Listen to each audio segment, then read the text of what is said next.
Umeinuliwa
Nyosha mkono wako wa rehema uniguze, unijaze.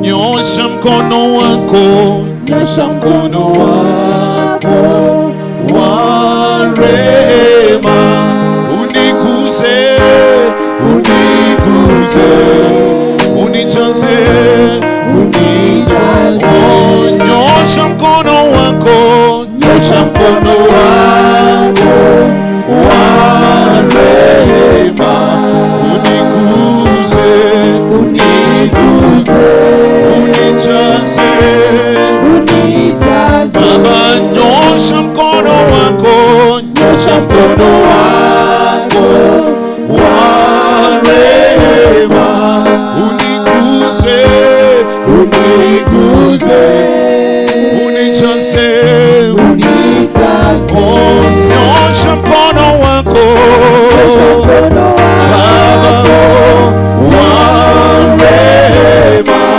uniguze, uniguze, unijaze. Oh, Baba yangu, nyosha mkono wako wa rehema uniguze, unijaze. Nyosha mkono wako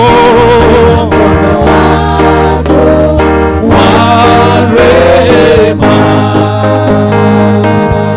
uniguze, unijaze. Baba, nyosha mkono wako, nyosha mkono wako wa rehema uniguze, uniguze, unijaze. Baba, nyosha mkono wako, Baba wa rehema, Baba uniguze, uniguze, Bwana unijaze. Baba, nyosha mkono wako, nyosha mkono wako wa rehema uniguze, uniguze, unijaze. Baba, nyosha mkono wako, nyosha mkono wako. Inua mikono yako, mwambie Bwana, nyosha mkono wako Jehova uniguze, unijaze. Baba, nyosha mkono wako, nyosha mkono wako wa rehema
heshima Bwana ni ndio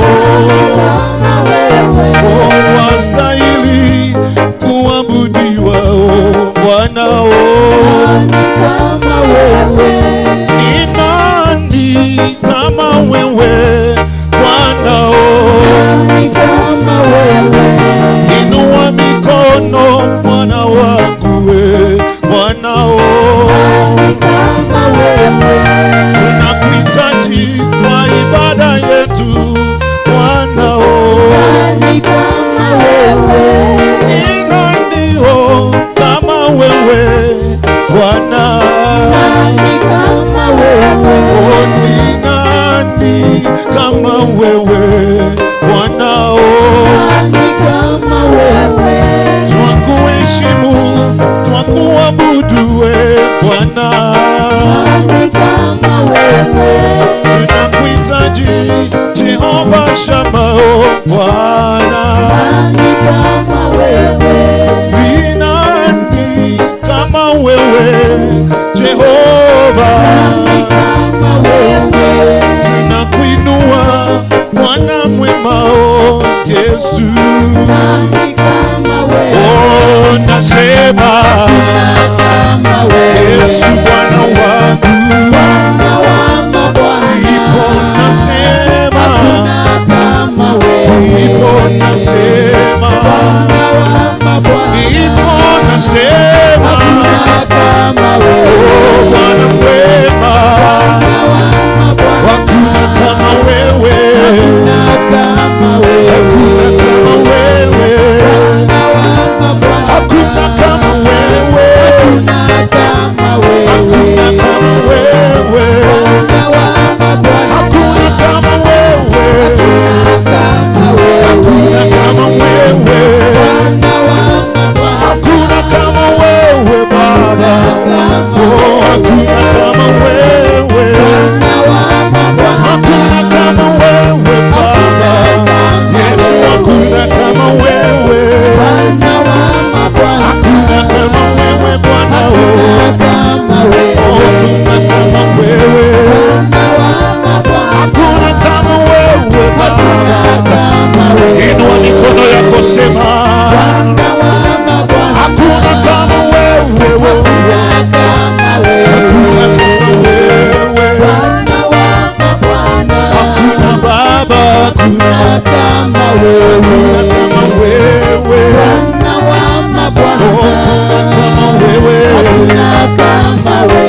twakuinua Baba, hakuna kama wewe,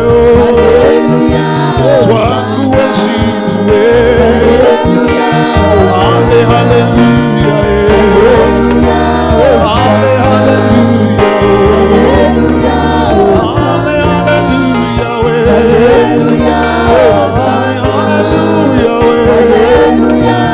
tunakuheshimu Bwana, twakuinua Baba, twakuinua Baba,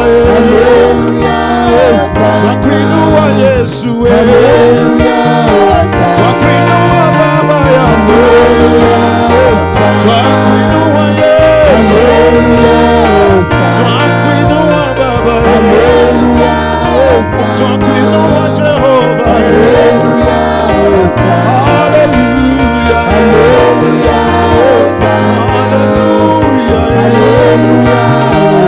inua tu mikono yako, mwambie Bwana, mwambie tu Bwana, haleluya, haleluya, inua mikono yako, sema haleluya, Bwana, haleluya, haleluya, haleluya,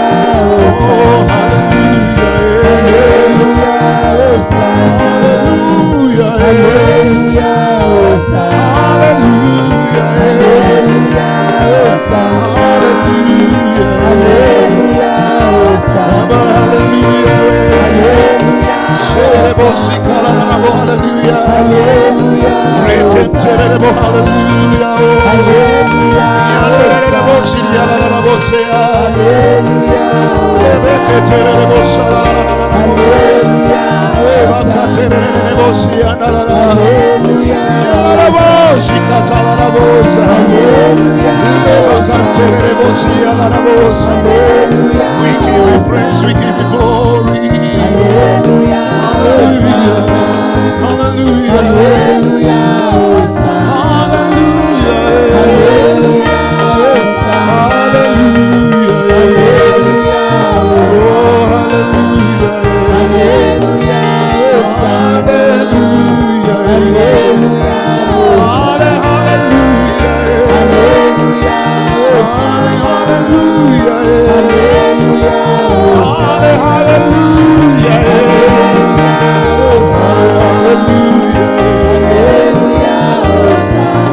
mikono yako, mwambie Bwana wewe. We worship you, Lord, we give you glory. We exalt your name, Lord. We thank you, Jesus. We worship you, Lord. Hallelujah, hallelujah, Lord. Hallelujah, Jesus. Oh, we give you praise.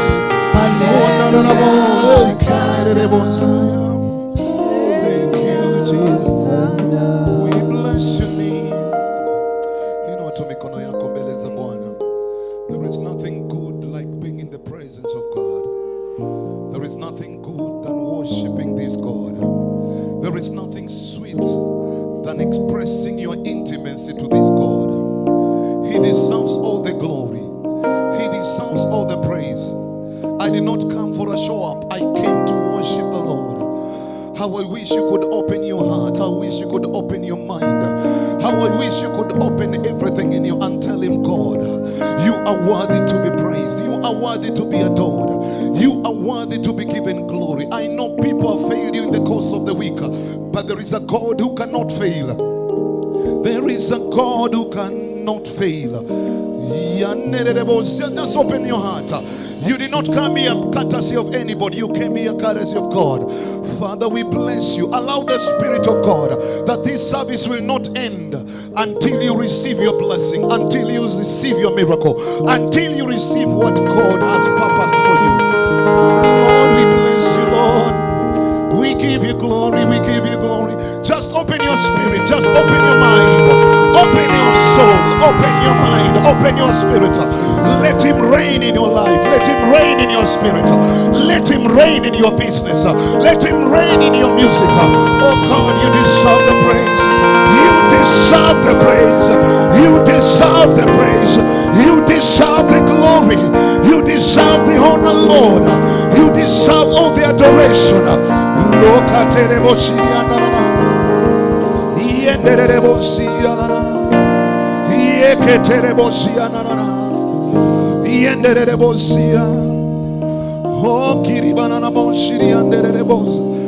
Continue telling him sweet things. God, we bless you. You came to worship him. You came to tell him how good he is. This is the opportunity. Open your heart. Forget about the grudges. Forget about anything that anybody did to you. Just go deeper in the presence of God. Go deeper in his presence. He deserves the glory. He deserves the honor. Even those that are watching us online, worship the Lord in your house. Worship the Lord in your office. Worship the Lord in your car. Worship the Lord. Hallelujah. Worship the Lord. Worship the Lord. Worship the Lord. Worship him. Give him better names. Give him beautiful names. Give him beautiful names. He is your father. He is not your enemy. He is your father.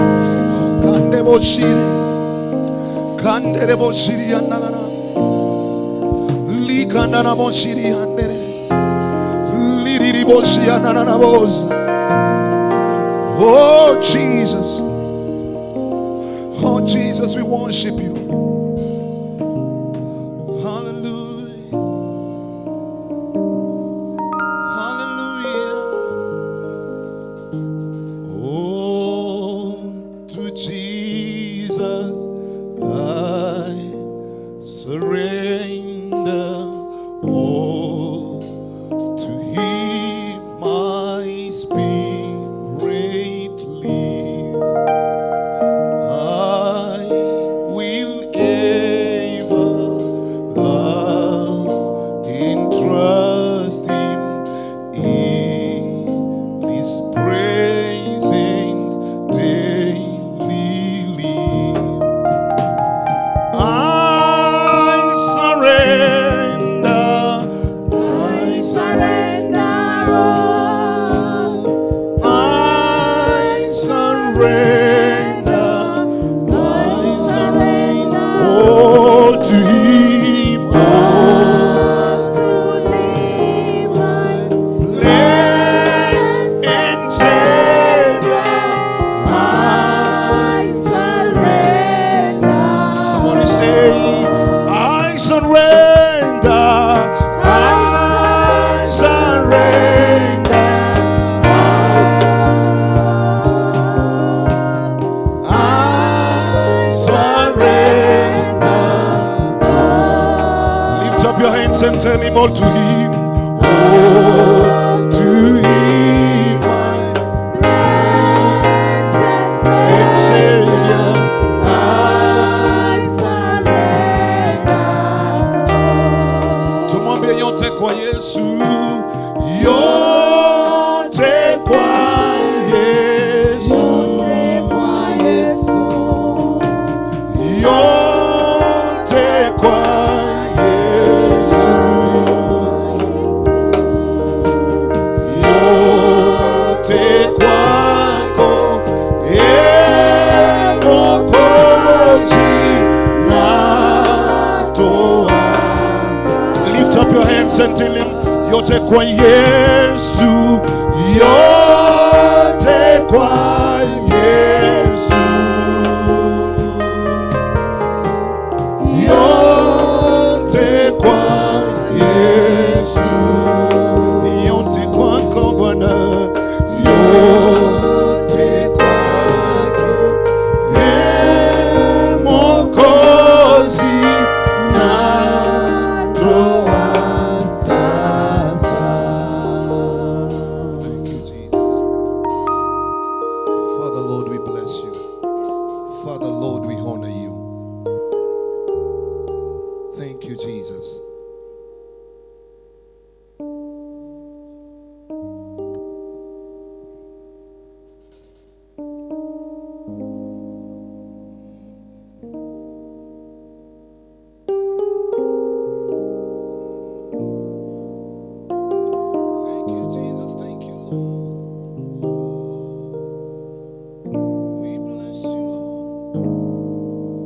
We give you praise. We give you praise, Lord. We give you praise. We thank you, Lord. Father, we thank you. We bless your holy name. Thank you for this hour. Thank you for this opportunity. We might not have given the best to you, but we pray that, God, you know our hearts. King of glory, we pray that you may supply to us according to your glorious riches in Christ Jesus. Thank you for each one of us. The atmosphere for us to receive is ready. Thank you, King of glory, for every program. Thank you for the first session. Thank you for the man of God. We pray that, King of glory, things will work well for our good.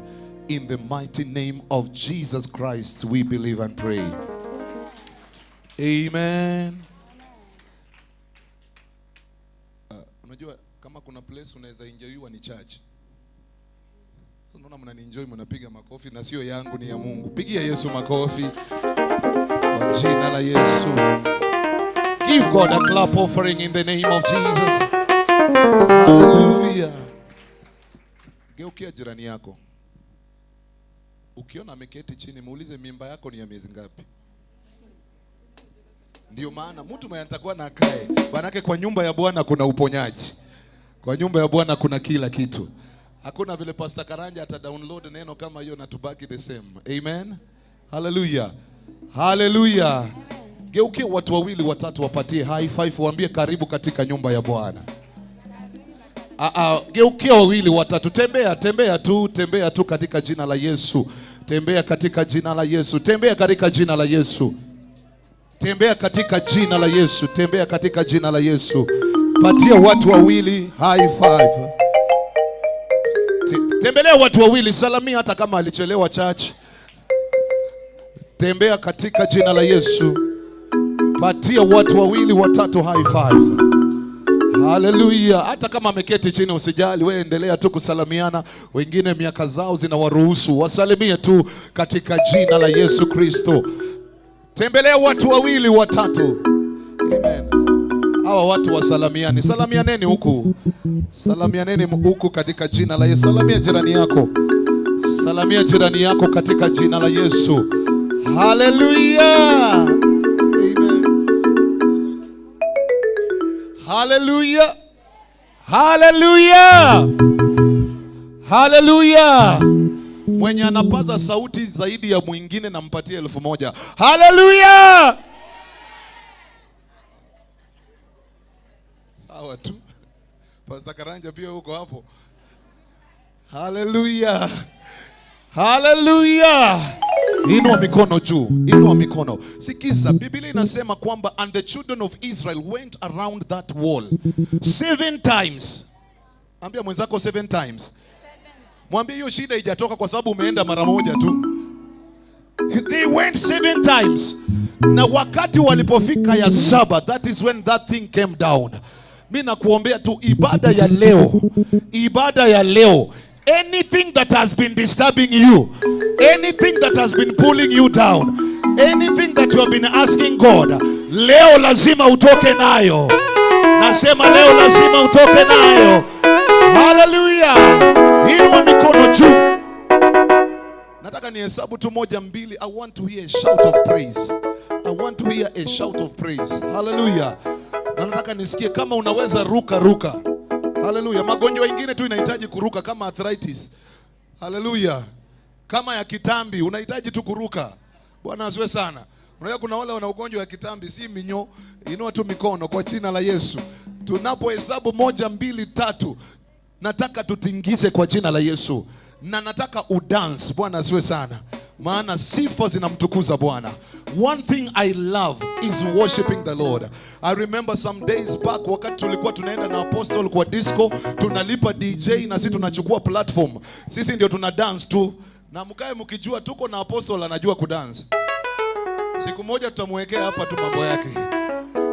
Hallelujah. Na katike 7 hours kwa jina la Yesu. Inua mikono juu. Inua mikono, peperusha mikono. Nitahesabu 1 2, tuna clear atmosphere. Peperusha na nguvu. Usiogope, usiseme ninakuchosha. Nikimaliza utatulia. Peperusha mikono. Nataka nihesabu 1, 2, 3 nisikie shangwe na vigelegele. Haya, peperusha. Nikisema hivyo Jonathan, ni wewe tu, ninangojea pia baadaye katika jina la Yesu. Peperusha mikono. Peperusha mikono. Peperusha mikono. Haya, 1, haya 2, haya 3.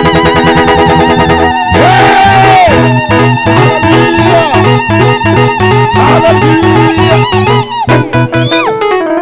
Hey Yahweh, hey Yahweh usifiwe. Hey Yahweh, hey Yahweh usifiwe. Hey Yahweh, Hey Yahweh usifiwe. Hey Yahweh, Hey Yahweh usifiwe. haya, wapi makofi, twende. Piga tu makofi. Jamani, piga makofi na nguvu. Hey Yahweh, hey Yahweh usifiwe. Hey Yahweh, hey Yahweh usifiwe. Hey Yahweh, hey Yahweh usifiwe. Hey Yahweh, Hey Yahweh usifiwe.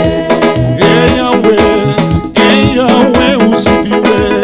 Hey Yahweh, hey Yahweh usifiwe leo.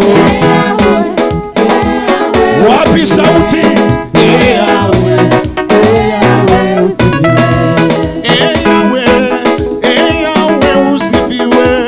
hey Yahweh, hey Yahweh usifiwe.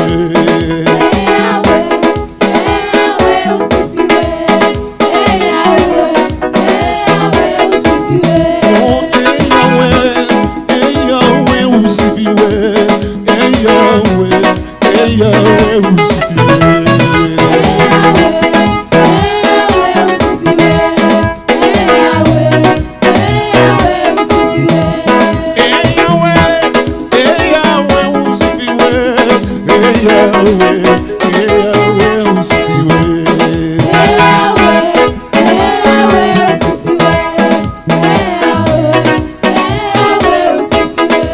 Mikono juu, mikono juu.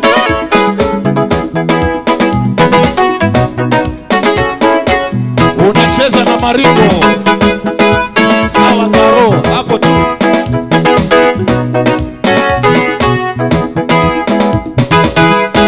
Waimbaji, mikono juu.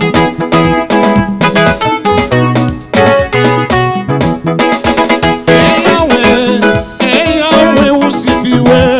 Hey Yahweh, hey Yahweh usifiwe.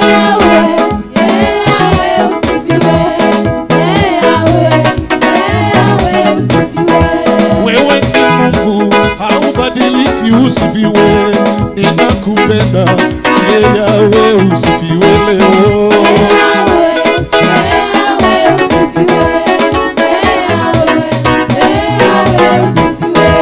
Unaponya magonjwa, wewe ni Mungu, usifiwe. Ninakupenda, hey Yahweh usifiwe leo.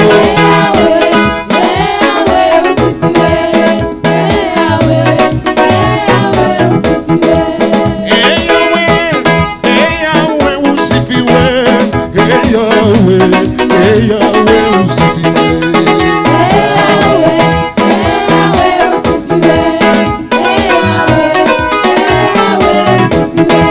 Unainua, unapandisha, usifiwe.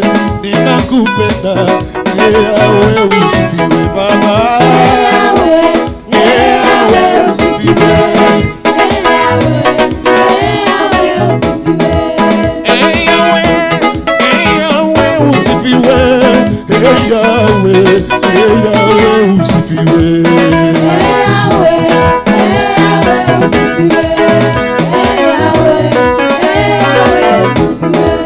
Unabariki, unainua, usifiwe.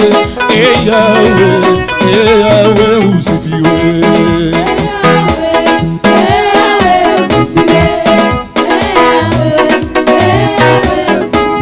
Oh, hey Yahweh, hey Yahweh usifiwe. Hey Yahweh, hey Yahweh usifiwe.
Inua mikono tu, unainua Yesu.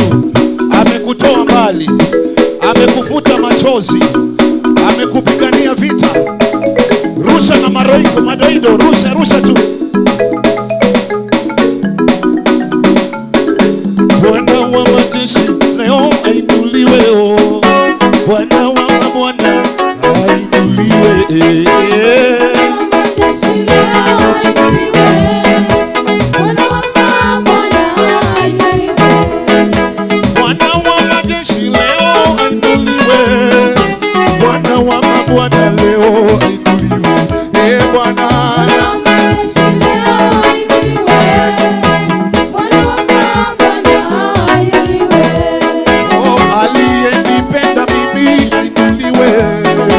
Bwana wa mabwana leo ainuliwe. Bwana ainuliwe, Bwana aliyekupenda wewe ainuliwe. Bwana wa mabwana leo ainuliwe. Bwana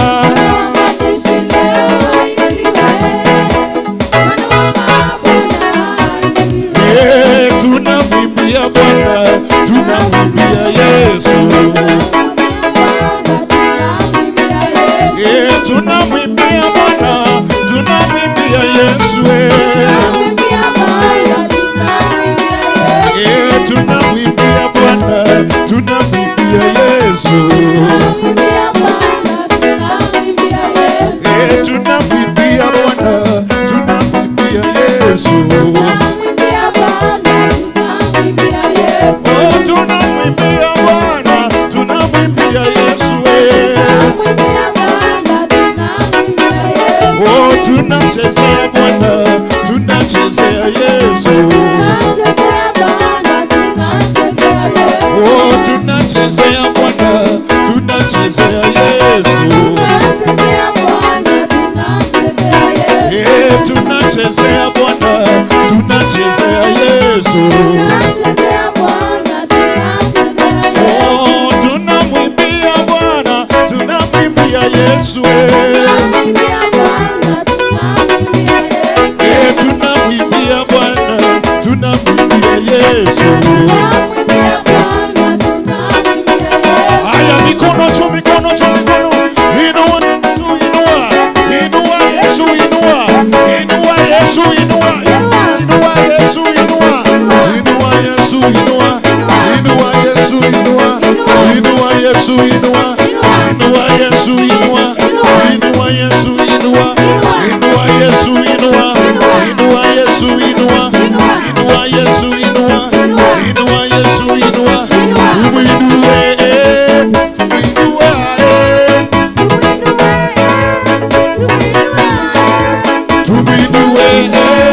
tumuinue. Tumuinue, inua, inua, inua, inua, inua. Yesu ni Bwana. Mikono juu. Tumuinue, tumuinue.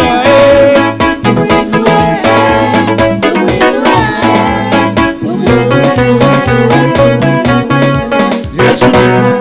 Haya, mikono juu. Mikono juu, mikono juu. Haya, twende tu.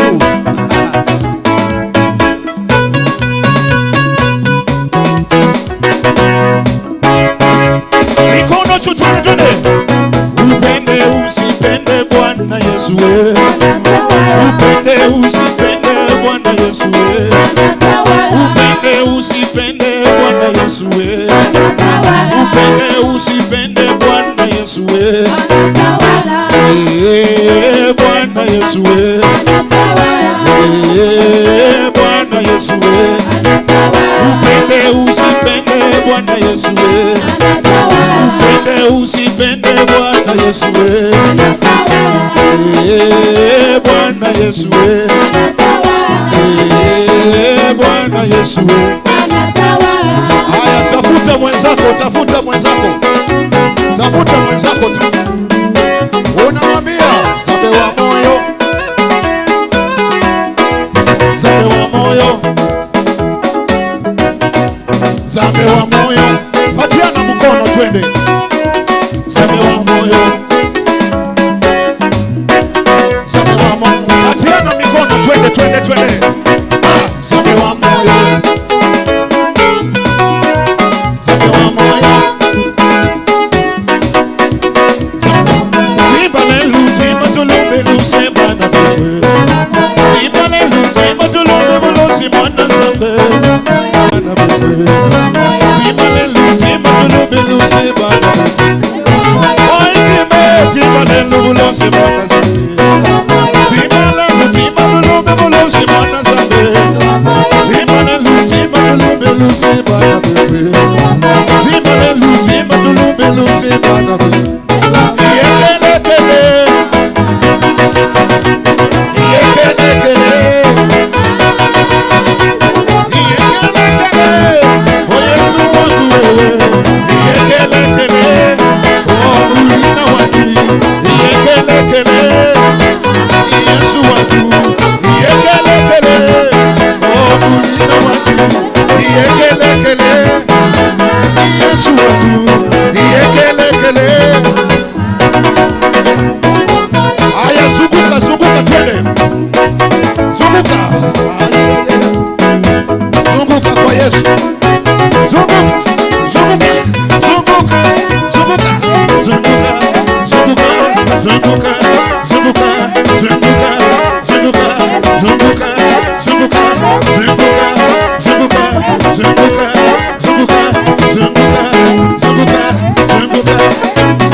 Teremuka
Jehovah Nisi Ubale. Hey, Kimalomba Jehovah Nisi Ubale. Hey, Kimalomba Jehovah Nisi Ubale. Hey, Kimalomba Jehovah Nisi Ubale. Wanuadika Yesu.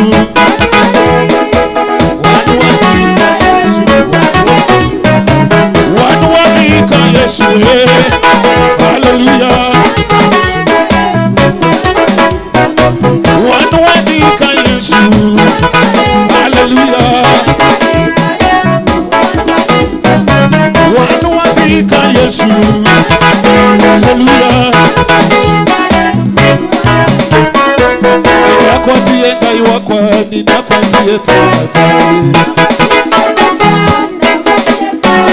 Ninakuatia ngai wakwa, ninakuatia tata. Twende, ninakuatia ngai wakwa, ninakuatia tata. Ninakuatia ngai wakwa, ninakuatia tata. Ninakuatia ngai wakwa, ninakuatia tata. Ninakuatia ngai wakwa, ninakuatia tata. Oh, ninakuatia ngai wakwa, ninakuatia tata. So we must praise him.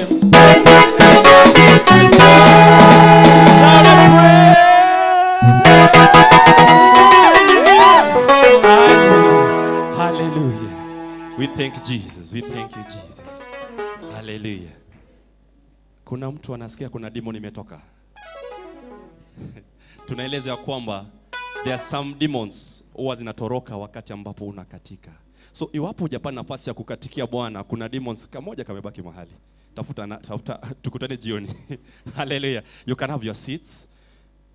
Sit like you're blessed. I can see blessed people in the house. Hallelujah. Na ikiwa umebarikiwa, geukia jirani yako, mpatie high five. Mpatie smile na mpatie high five. If at all you are sitting right next to a person that is not smiling, I'm giving you permission, toka hapo. Hallelujah.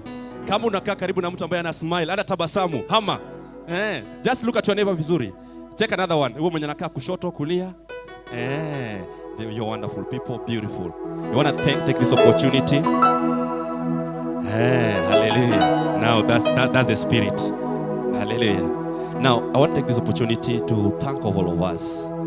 Once more time, once again, we are in our second service, and it is getting better and better. Hallelujah. Getting better. Turn to your neighbor. Tell them it is getting better and better. There's no room for us. It is gonna be more than better. What is the other step after better? Best. After best? If there's that one, if there's the terminology like that, then we will exit that one. So we are looking for excellence, and that excellence comes from you and me. When Brother Don, Pastor Don is here, is praising God, is taking us to the next level. Unamwona anachilia. You know, Brother Don, asante sana. When I grow up, I want to be like you. I want to be like him. You see, there's a point in time that your age gives you the credibility of dancing. That ukifanya hivi, mara inafanya opposite. Hallelujah. You understand that? So, we appreciate you, and we appreciate you very much. I want to honor the grace of this commission. I don't take it for granted to be given this platform, to be here. I want to also to acknowledge God who has given us opportunity to meet in this place. Hallelujah. Also, I want to appreciate people that are watching us online. We appreciate them. Just appreciate them with a mighty clap wherever they are, wherever they are. You know, some of us we are here, we have never understand that we are international. Hallelujah. If you go to our page, Bethel Clouds TV, you understand that people are watching us all over the world. So, if you have ever been in diaspora, you know diaspora can be even UK, United Kisumu. It can be you cross the border to Uganda, Some people are watching us from Australia. We appreciate you very much and welcome and be blessed as you watch us wherever you are. Karibuni sana. Another thing I want to appreciate our praise and worship. They are doing well. We are continuing day by day. Let's appreciate them with a clap. Yeah, they are doing well. Let us appreciate them. You see, you can never go to grade 2 when you have not passed grade 1. And we are no longer in grade 1. Even though we are still 1%, our 1% will be 2% tomorrow. Hallelujah. Now when you see our pastor here, Pastor John, is doing a marvelous job and we appreciate our ushers. Generally, this team is awesome. Hospitality here is awesome. It is wow. Hallelujah. Now, without wasting much time, I want to welcome our elder, Kimani. Is going to give us an announcement. And as he comes, you see, we need to appreciate him. There's one thing to have an elder in the house, and it's another thing to have a blessed elder in the house. Karibu sana ndugu yangu. We thank God for Jesus. Amen. Bwana Yesu asifiwe. Bwana Yesu asifiwe. Jipigie makofi, makofi, makofi, makofi, makofi. We are telling you to clap for yourself because you are beautifully and wonderfully made by God. You are made in the image and likeness of God. Kwa hivyo jipigie makofi. Na pigia Bwana Yesu makofi. Amen. Wale wote wamekuja mahali hapa siku ya leo, tungependa muwe na uhakika ya kwamba Yesu Kristo anawapenda. Bwana Yesu asifiwe. Ujue ya kwamba Yesu anakupenda, ndiposa amekuwezesha kuja katika ibada ya siku ya leo. Amen. Remember also that you are the apple of God's eye. Bwana Yesu asifiwe. The Bible says that you are the apple of God's eye. Amen. And kwa hivyo tungetaka kukaribisha kila mmoja katika ibada ya siku ya leo, na sana sana tungetaka kukaribisha wale ambao wamekuja siku yao ya kwanza ama safari yao ya kwanza katika ibada hapa Crusaders for Christ CFC. Kama ni mara yako ya kwanza kuhudhuria ibada, tungekuuliza kindly usimame ili tuweze kukukaribisha kirasmi. Wale ambao wamekuja mara ya kwanza, mko wapi? Simameni, simameni, simameni. Tupigie wageni wetu makofi, makofi, makofi, makofi. Tupigie wageni wetu makofi. Shangwe, shangwe na vigeregere. Haleluya. Kweli leo si siku ya kawaida. Tumebarikiwa. Hebu salimia jirani yako. Mzee, salimia mzee mwenzako na mkaribishe. Wazee salimianeni hapo. Wamama pale nyuma, naona kuna mama pale ana mwenzake wa kumsalimia pale nyuma. Tusalimiane. Amen. Pande ile wamama wakaribishane pale nyuma. Mungu awabariki sana sana sana sana. Amen, amen. Tunasema asanti sana kwa wageni wetu asubuhi ya leo. Asanti sana sana sana kwa kuja kututembelea. Mungu awabariki sana. Mungu awainue sana. Na Mungu atawaonekania siku ya leo. And we believe that today is a very special day for you. God is meeting with you even right there wherever you are seated. Bwana Yesu asifiwe. Na maisha yako haitakuwa ya kawaida tena. Na wale ambao wametutembelea safari yao ya kwanza siku ya leo, baada ya ibada mmekaribishwa kukutana na Sister Caro hapa. Yes, mmekaribishwa kukutana na our Sister Caro hapo tu alipo pande hiyo. Mumuone mahali hapo ili aweze kuwakaribisha vyema zaidi. Bwana Yesu asifiwe. Tumekubaliana hayo wageni wetu, tubaki baada ya ibada mahali pale ili muweze kumwona huyo dada wetu. Now, reminders. Ningetaka kuwakumbusha ya kwamba tuko na a new church schedule. Bwana Yesu asifiwe. We have a new church schedule, our new Sunday service schedule and weekday schedule. Tuko na ibada mbili, actually ni ibada tatu kila Jumapili. Ibada ya kwanza inaanza saa 2 asubuhi mpaka saa 4. Bwana Yesu asifiwe. Hiyo ni ibada ya Kiingereza, saa 2 mpaka saa 4. Alafu tuko na second service kama ile tuko nayo saa hii, kuanzia saa 4 mpaka saa 7:30. Bwana Yesu asifiwe. Then we have another wonderful evening service. It is a deliverance teaching service, kuanzia saa 9:30, saa 10 hapo mpaka saa 11:30. Bwana Yesu asifiwe. Amen. Kwa hivyo tuko na hizo ibada tatu, na kila ibada ni ibada speciali, na tunakuomba uhudhurie kulingana na uwezo wako. Amen. Ni wangapi walikuwa hapa last Sunday evening service? Hebu niwaambie wale ambao hawakuwa hapa, Mungu alitutembelea. Mungu alitutembelea. Sasa si unajua, naweza sema Mungu alitutembelea na muone kama na Mungu alitutembelea in reality. Bwana Yesu asifiwe. Na akatupatia siri za ushindi. Yesu alikuja akasimama hapa na akanena nasi, akatuambia siri za ushindi. Pigia Bwana Yesu makofi. Yule alitutembelea na ametutembelea siku ya leo. Amen. The next announcement, every second and last Friday of the month ni kesha ya kanisa yote. Every second and last Friday of the church.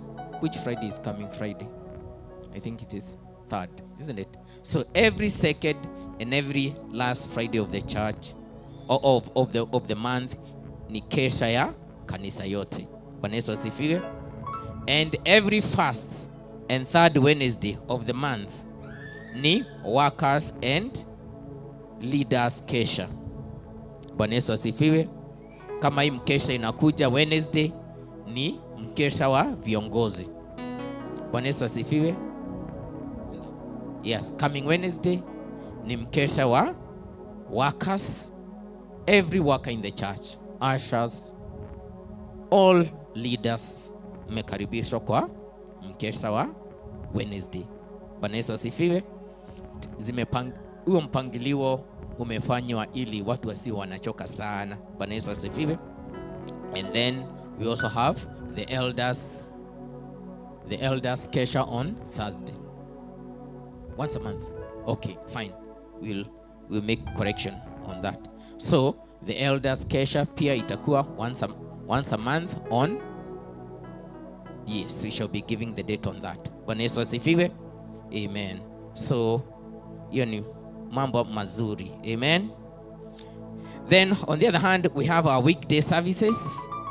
Morning devotions from 6 a.m. to 7:45 a.m. Monday through Friday. Amen. Then we have lunch hour meetings from 12 p.m. to 1:45 p.m. Mondays through Friday. Bwana Yesu asifiwe. Then we have evening services 6 p.m. to 7:30 p.m. Mondays through Fridays. Bwana Yesu asifiwe. Then we have a major deliverance service on Wednesday. Amen. We have a major deliverance service on Wednesday from 10 a.m. Amen. Na mmekaribishwa sana katika jina la Yesu Kristo. Then we have another important function on Thursdays. Tuko na function inaitwa Dhigira wa Dora. Bwana Yesu asifiwe. Dhigira wa Dora on Thursdays from 10. Bwana Yesu asifiwe. The first one was powerful. The second one was also very powerful, involving the Mau Mau freedom fighters. Amen. Na mmekaribishwa Thursday hii ambayo inakuja kuanzia saa 4 tuwe tumeketi, and it is also featured in Inoro and Kitijijo and Thingira wa Dora TV channels. Bwana Yesu asifiwe. Kwa hivyo mmekaribishwa sana sana katika jina la Yesu Kristo. The other announcement, good things are happening in the church. Bwana Yesu asifiwe. Hallelujah. So we have a Bible school that is ongoing. Hallelujah. We have a Bible school that is ongoing from last Wednesday. Na Wednesday inakuja inaendelea from 9 to noon. Bwana Yesu asifiwe. Na kama wewe ungetaka kujiunga uwe mmoja wa wanafunzi katika hiyo Bible College, Bwana Yesu asifiwe, umekaribishwa kumwona Pastor John Karanja. Amen. Ujisajili ama ili akuelezee zaidi juu ya kujisajili uwe student katika hiyo Bible College na utapata cheti chako. Bwana Yesu asifiwe. You'll get your certificate at the end of it all. Bwana Yesu asifiwe. Then we'll be having our Molo Crusade. Our Molo Crusade will be on the 25th to 27th of August. So we are almost there. Amen. Na kwa hivyo mnaulizwa muiombee hiyo Molo Crusade katika jina la Yesu. Amen. So, and then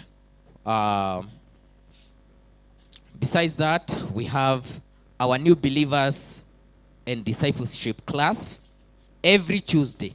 Kama kesho kutwa, we'll be having our new believers discipleship class from 5 p.m. to 6 p.m. Kwa hivyo ikiwa wewe umeokoka hivi majuzi tukiwa pale chini ama tukiwa hapa, on Tuesday saa 11 kuja hapa ufundishwe zaidi juu ya wokovu ambao umepokea. Amen. So tumebarikiwa sana katika jina la Yesu Kristo. Pillars, those who would like to be pillars. Pillars ni wale wangetaka kuwa guzo kama hii ama hii, kusimamisha huduma. Mnaulizwa mumuone our sister Magdalene pale nyuma, mujaza hizo forms. Amen. Our sister Magdalene is at the entrance behind there. Utaenda tu pale kwa ile desk useme ungetaka kuwa pillar wa kanisa, na utajaza hiyo form ambayo utakuwa ukijicommit ya kwamba utakuwa ukisupport ministry every month na kile ambacho Mungu atakuwezesha. Bwana Yesu asifiwe. Na sana sana kulipa rent ya hii nyumba. Bwana Yesu asifiwe. Na utabarikiwa sana katika jina la Yesu Kristo.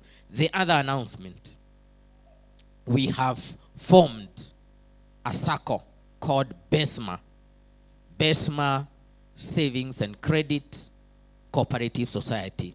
Na sio tu cooperative, sio tu ya hapa kanisani, ni mpaka huko nje, hata watu wa diaspora everywhere. Bwana Yesu asifiwe.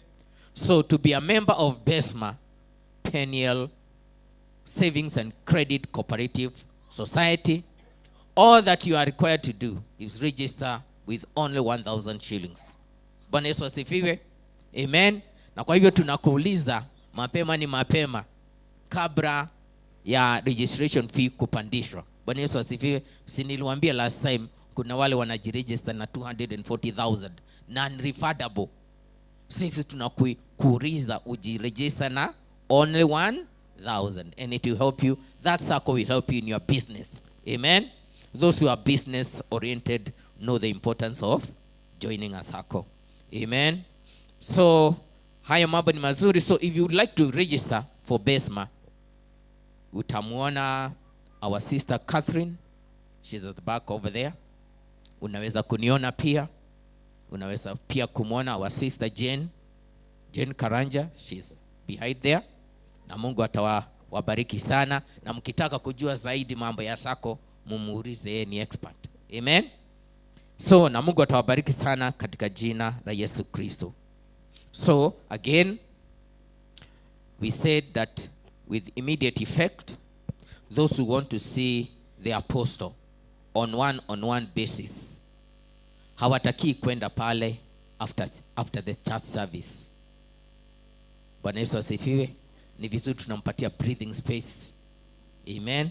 So lakini mmekaribishwa kumuona every day from Monday through Sunday from 5 a.m. in the morning to 11 a.m. in the morning. Bwana Yesu asifiwe. So kama ungetaka kukutana na apostle, muongee na yeye uso kwa uso, umekaribishwa kumkutana na yeye Monday through Sunday, saa 11 asubuhi mpaka saa 5 asubuhi, na utakuwa na wakati mzuri wa kuongea na yeye. Amen. And singetaka kusahau hili, after church, wamama, kama we ni mama umeulizwa kwa heshima kubwa, mkutane saidi hii. Bwana Yesu asifiwe. Mpange yale mambo yenu 1 2 3 very briefly. Amen. Then the ushers, kama wewe ni usher katika hii kanisa, umeulizwa kwa heshima sana, mkutane pale nyuma. Unaona pale nyuma kwa ile kikingi pale, mkutane hapo, you be briefed on 1 or 2 things. Bwana Yesu asifiwe.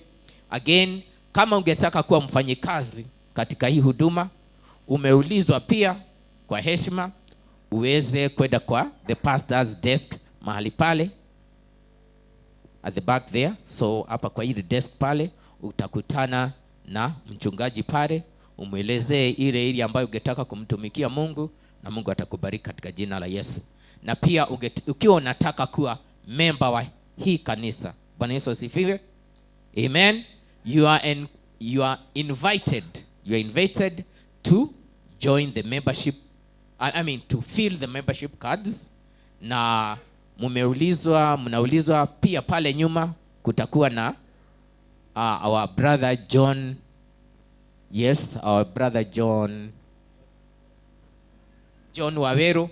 Mtakuta na our brother John Waweru pale nyuma, na Alex ikiwa hako hapa, mtakutana naye pale nyuma na watawajazia hizo membership cards, na pia tithe cards and envelopes mtajaziwa pale nyuma. So ukipata membership card, pia umekaribishwa kuchukua the tithe envelopes, ujaze jina lako hapo na membership number yako kwa hiyo card. Alafu utakuwa ukitoa tithe unaweka tu hapo, hata usi record, kwa sababu kuna wengine wana record kwa dates, wanaandika pesa kwa pesa, wanaandika date. Bwana Yesu asifiwe. Weke tu tithe yako pale, tukirudi pale nyuma tutakuandikia vizuri. Bwana Yesu asifiwe. So Mungu awabariki sana katika jina la Yesu. Natumai ya kwamba nimeeleza kila kitu. So Mungu awabariki. Na sasa tunaweza simama ili tumkaribishe mchungaji wetu Apostle Ezekiel Dora Waruinge. Haleluya. Si tusimame hata kwa class tunasimama. Tupigie Bwana Yesu makofi, tupigie Apostle makofi. Karibu sana mchungaji katika jina la Yesu. Amen. Thank you. Kwa niaba yangu nisalimia mtu wako karibu na wewe. Mwambie umekaribishwa. Thank you. Basi jipigie makofi kwa sababu ya kusalimia huyo. Mwambie asante. Mwambie we love you.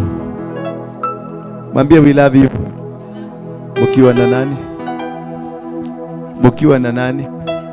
Si usijisemee wewe mwenyewe, sema I love you. Acha kusema we love you. Lakini ambia mtu ambaye anaweza kuabilika. Unajua kuambia mtu ya wenyewe I love you, upatane na gumi kwa kichwa. Asanteni, mnaweza kuketi. Thank you. And Elder Kemani, please muangalie timetable mizuri. Hii wakati umechukua ni wakati yangu. Kanisa imebadilika sasa, tuko chini ya management. Mmechukua wakati yangu mingi sana. Matagaso ulisa wale wanapaga wakati yako ni gani? Zidio. Kwenda na mtaratara ndio tusikue tukiwaeka watu sana, because you are supposed to finish the service by 1 exactly. Now I have 12. But I'll be meeting you later kwenye service ibada ya mafundisho. So I'll exactly 1:15. Tafadhali munipatie ruhusa. I finish at 1:15, meaning nitaenda marathon, kukimbia mpaka ndio tuweze kuingia. We must get into the structure, into the discipline, and everything must flow. So next time if you are the person next to come, na unaona mtu amekatalia microphone, wewe enda tu chukua microphone nyingine, endelea. Na endelea tu, usijali hata kama akiwa endelea. We must adhere to time. Ama ni mbaya kuadhere to time. We must be strictly for the time. Therefore, I want to teach you something that I will also teach you later. Signs that makes you understand that you have grown in the spiritual ranks. What are these signs? Gani ambazo unazipata za kueleza kwamba umekomaa kiroho? Bwana Yesu sana. Because most of us, we are surviving.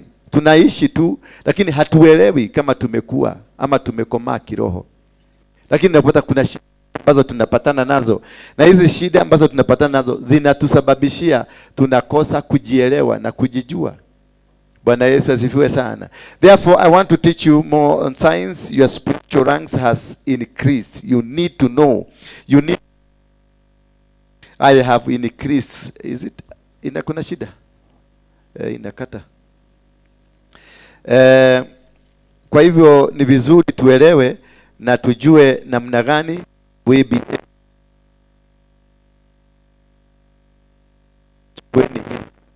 hata kama tumepandishwa kirasi. Hii bado inahitaji another kirasi.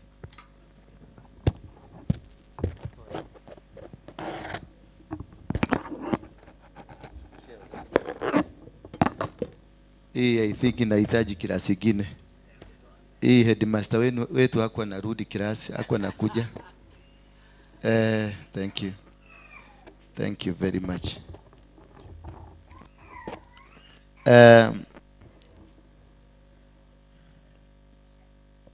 Nimeshindwa kutoa tena.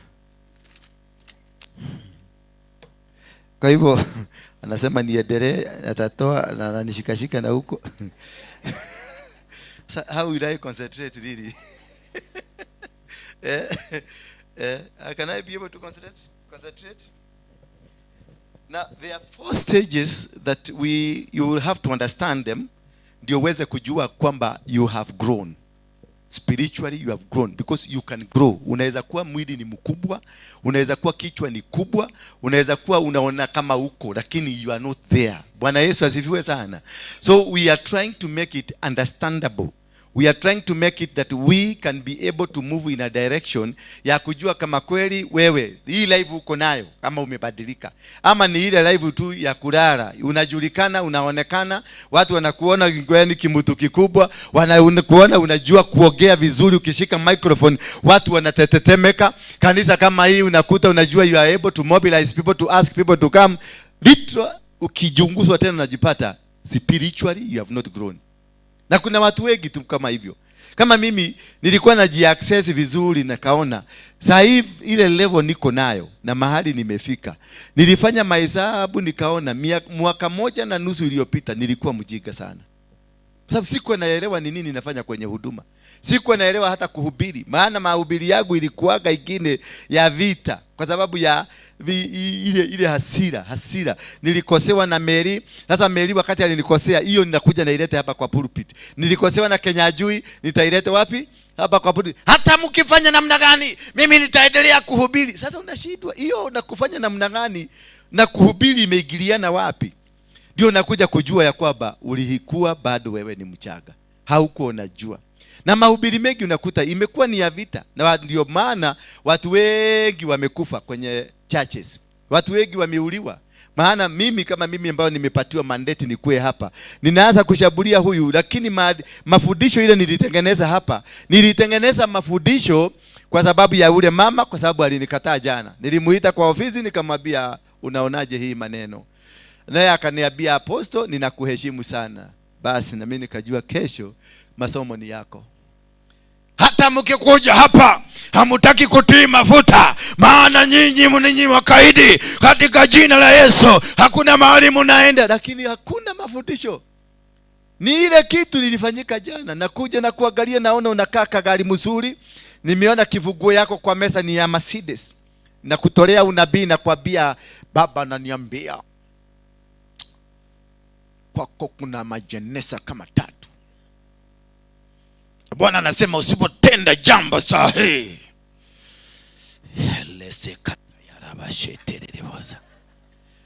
kumbe ni vitisho tu unauza. There is nothing. And because I know you respect me, na nimekwambia kwa sababu mimi najua uko na watoto 5, na ukiwa na watoto 5, watoto hawa 5 walizaliwa na mama na baba. Sasa katika watoto 5 nasema kuna masaduku gapi? 7. Nimeona masaduku. Wewe kama msee ukihesabu unaona masaduku ni 7. Ni ya nani na nani? Ni yangu, ya mama na watoto wote wanaenda. Na saa hiyo uko na tupesa kwa account, unaambiwa tenda. Bwana anasema utende jambo ambalo litaguza moyo wako. Jambo ambalo litaguza. Ile jambo litaguza moyo wako ni kwenda kukilia ka account. Sababu ilikuwa the savings. Zile umeweka miaka yote. You have saved and saved because you want to buy a plot. Sasa unasikia kifo ndio stop, hii kifo ikuje, lazima ufanye jambo, utende kitu ndio uguze moyo wako. Unasikia umeumia mpaka nasisitiza usikie mpaka moyo imekushika. Umesikia kemonga, yetako kemonga, masopuri ya moyo imekushika. Kwa sababu ya nini? Ya hiyo kitu unaenda kutoa ndio kifo itoke kwako. That is what we call spiritual immaturity. Mahubiri ambayo ni directed, mahubiri ambayo ni ya vita, mahubiri ambayo si hayana mlego, they are not backed by the Bible. Because sijaona hapa mahali Yesu aliwaambia mimi naona kwako kuna kaburi 3. Sijaona. It is not backed here. Any word that is coming from me must be backed by the Bible. That is why the Bible, we are told, follow me as I follow Christ. And every spirit must be what? Must be tested. Whatever I say to you, it's not a rule. It is not a command, but a word of God that is subject to your testing. So that you go and understand. Na ndio nakufundisha, when I teach you, I want you to write so that you go home, you go to reference. You get into your Bible and see whether this verse corresponds with the teachings. But when you make me your idol, that whatever I'm saying, that is God is saying, no. You have killed yourself. It means you are not grown maturely. You are not grown spiritually. For you to grow much spiritually, unaandika. Ukitaka kwenda kanisa ambayo imekuwa maturely, na ukitaka kujua mtu mwenye ni mature na amekuja kwenye nyumba ya Mungu, anakuwa na kalamu na kitabu. Angalia neighbor, muulize, uangalie kama ako na kitabu. Wewe usimuulize kitu, angalia tu, muangalie. Ukiona hana kalamu na kitabu, kuna kitu imekosekana kwake. Because you came to be taught the word of God. Kama ulikuja kufundishwa neno la Mungu, lazima ukuwe na mahali pa kuandika. Lazima, because you need to go home, uende ufanye reference, uende uangalie, tena ufanye uchambuzi zaidi ndio uelewe. Lakini kama unakuja hapa kusema amen, pokea gari, amen, pokea shamba, amen, pokea matunda, amen. Sasa nakwambia pokea gari. Nani alikwambia kuna gari ya mtu imeweka kwa barabara? Ni nani huyu aliwacha gari yake barabarani? Ndio nikwambia pokea kifunguo ya gari. Itoke wapi? Na magari ni waidi wanauza. Itoke wapi? Na gari lazima itoke Japani, itoke Uingereza, itoke Jerumani, iteremuke hapa. Na haikuteremshwa na Indian Ocean, iliwekwa kwa beli na mtu alienda akanunua, akailete hapa. Sasa nimekuambia pokea Mercedes. Na unajua kweli Mercedes comes from somewhere. And then unaanza pokea. Pokea. Hiyo ni ujiga, inaitwa spiritual ujiga. Hiyo ni ujiga fulani ambao hujielewi. Because there is no way. Pokea shamba, tekea title ya shamba. Umesikia wapi mataito zimeangushwa kwa barabara? Ndio uende na uanze kupokea, nimepokea. In the mighty name of Jesus nimepokea. I possess. What are you possessing? God gives and gives you a territory. Akamwambia Joshua, I have given you Jericho. He mentioned what he gave. Na akamwambia, do not fear. No, be afraid. Why? Because this land I'm giving you, it is occupied by somebody. Hallelujah. So you must be able to understand. Kuambia patiwa Jericho, kupatiwa na kuenda kupossess, to get into Jericho, they are two different things. God will give you a word. God will tell you, sasa pokea, nimekupatia Muranga. Yes, Muranga umepatiwa Muranga. But kuenda Muranga is a process. That is why aliambiwa, do not fear, nor be afraid, because you will encounter a challenge. Ndio naona watu wengi sana backslide kanisani. Maana ulitolewa unabii na ukaambiwa wewe you are an international prophet na utatembea dunia mzima. Magari, mandege zitakuwa zinakugojea zikumese, zikuende zikutapike mahali. Sasa umezeeka mpaka meno imeng'oka, umebakisha meno 12 na hujaenda. Bwana Yesu asifiwe sana. Mama yangu alitabiriwa 1971. Akaambiwa ataenda Amerika, ataenda Ulaya, mama yangu akiwa msichana barubaru. Na amegoja baka 2-3 years ago ndio ameenda akiwa 19, akiwa na miaka 89. Tukiwa airport akaniuliza, "Mbona Mungu amegoja miaka hiyo yote?" Na alikuwa ametoa unabii. Nikamwambia unabii ilitolewa na inaweza kuja through wewe ama through watoto wako. Bwana Yesu asifiwe sana. Kwa hivyo ile unabii alitolewa ilienda through me. Mimi nikaeta gulia kwanza, alafu tukaenda akatengenezwa mahali pa kwenda. Akaenda, alienda akiwa mama mzee. Ile kazi alienda kufanya huko, alienda kufanya kazi ya maid ili angefanya akiwa msichana. Maana wa mama huko wote walikusanya watoto, wameona mama wa kuachia mtoto. Kwa sababu kule huwezi kuafford kuandika maid. Huko mama wote wakakuja, wakamwachia vitoto, walikuwa namlipa $10. Sasa kauliza aka kanoti ka shilingi 10, katanisaidia na mimi hata Kenya hakuna. Kumbe ama Amerika iko nyuma sana. Kumbe ajui huko ile noti iko na value si kama ile ya Kenya. Akikuja sasa akifika airport akabadilishiwa, akapatiwa 300,000. Akauliza, "Kai, uko isitare pesa nyingio?" Wala ni yagocho. Na ikakuwa sasa yeye alipofika huko akajikuta ameanza kugrow. Ameanza kumachua, kujua ya kwamba unaweza kuwa maid hata ukiwa nyanya. Na huko tukimpatia, kuna siku moja nilimpelekea watoto wangu, akaniuliza, "Leo gokorera na deresi yana siaku?" Bwana asifiwe sana. Mimi nikamwambia, "Asha, gokorera hage nigetha uikara hage na cio usituagire mata ugacirathima. Ici no irie matanuko." Kwa sababu mimi nilikuta siku ile tulikuwa tunatafuta. Wangapi walikula matanuko? Matanuko ni nini? Ile chakula walikuwa natafuna ndisi, anatafuna. Anafanya hivi, anaweka ndani ya mdomo ya mtoto. Bwana Yesu asifiwe sana. Wangapi wa hiyo lika tujue watu tumemachua, tumepitia. Yes. Ndio naona bishop wangu hali sana anasema biguni ni bali. Kwa sababu kuna mambo mengine hamjui. Sasa ukiona nikileta mtoto yangu nimletee, ama mtoto wangu nimkuta huko nyumbani na mama yangu, nikuja akifanya hivi goyo mami nikioleka. Mara hiyo napiga simu, "Doctor, are you in the office? I want to see you immediately." Kwa sababu naona corona imeingia, uchafu imeingia. Na huyu mama angalia, mimi ni barubaru, am I not strong? Nilikula matanuko.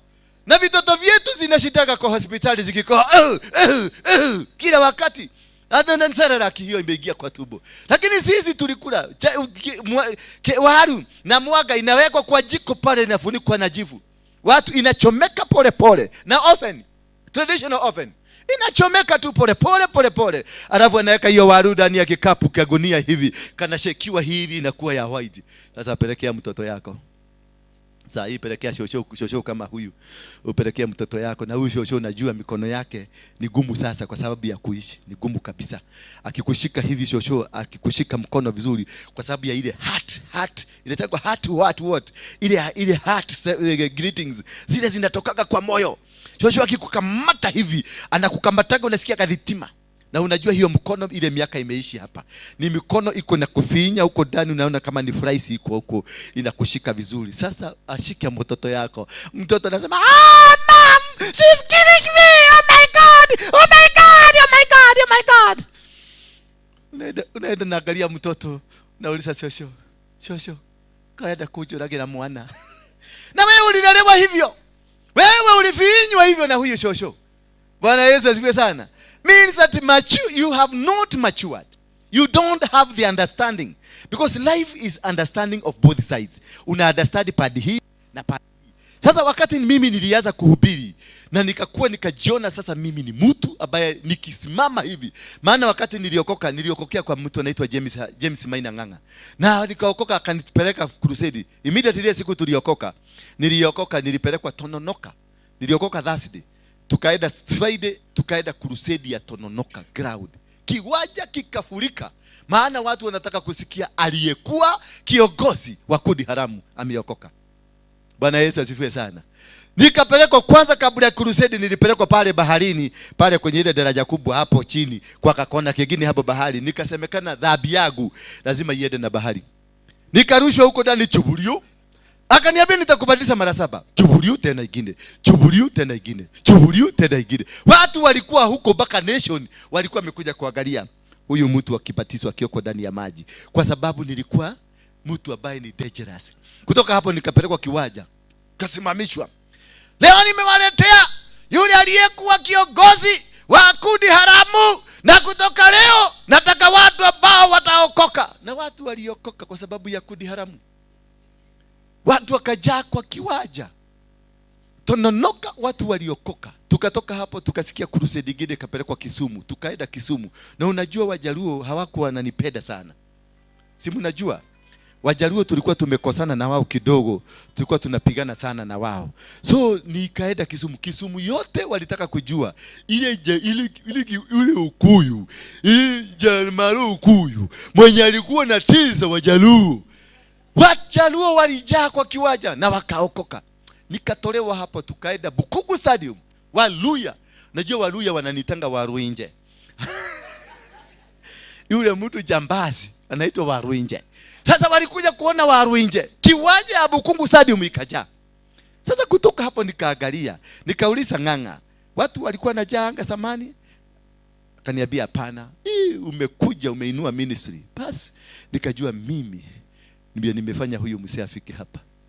Na nikaanza kutembea sasa na style ya mtu ambaye nimetoka kwa Mugeke, nimekuja nimekonga wa Kristo. Sasa ni mimi nasema.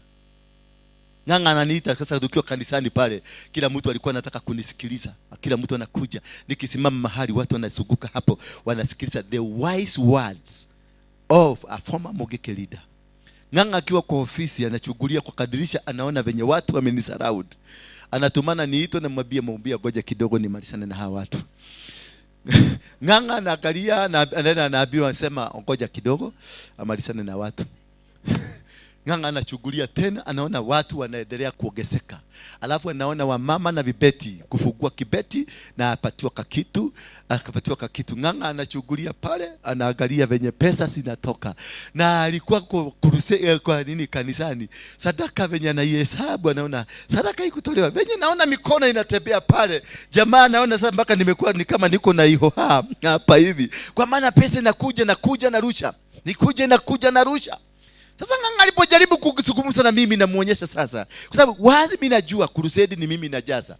Na hapa tu mimi ndio nimekupatia kiwanja, kwa sababu hapa amejenga hii kanisa ilikuwa kiwanja yangu. Na hapa 3 mimi ndio nimefanya hii kanisa because alikuwa pale Bavesh basement huko chini kanyumba kadogo kama haka. Hiyo pilo na hii. Sasa kanisa imekuwa kubwa, watu wamejaa kanisani.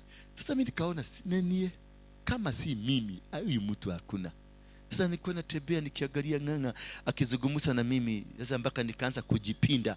Hapa spinal cord yangu ikarol hivi ikakaa jinsi ya kiongozi anafaa kukaa. Okugagate amunene.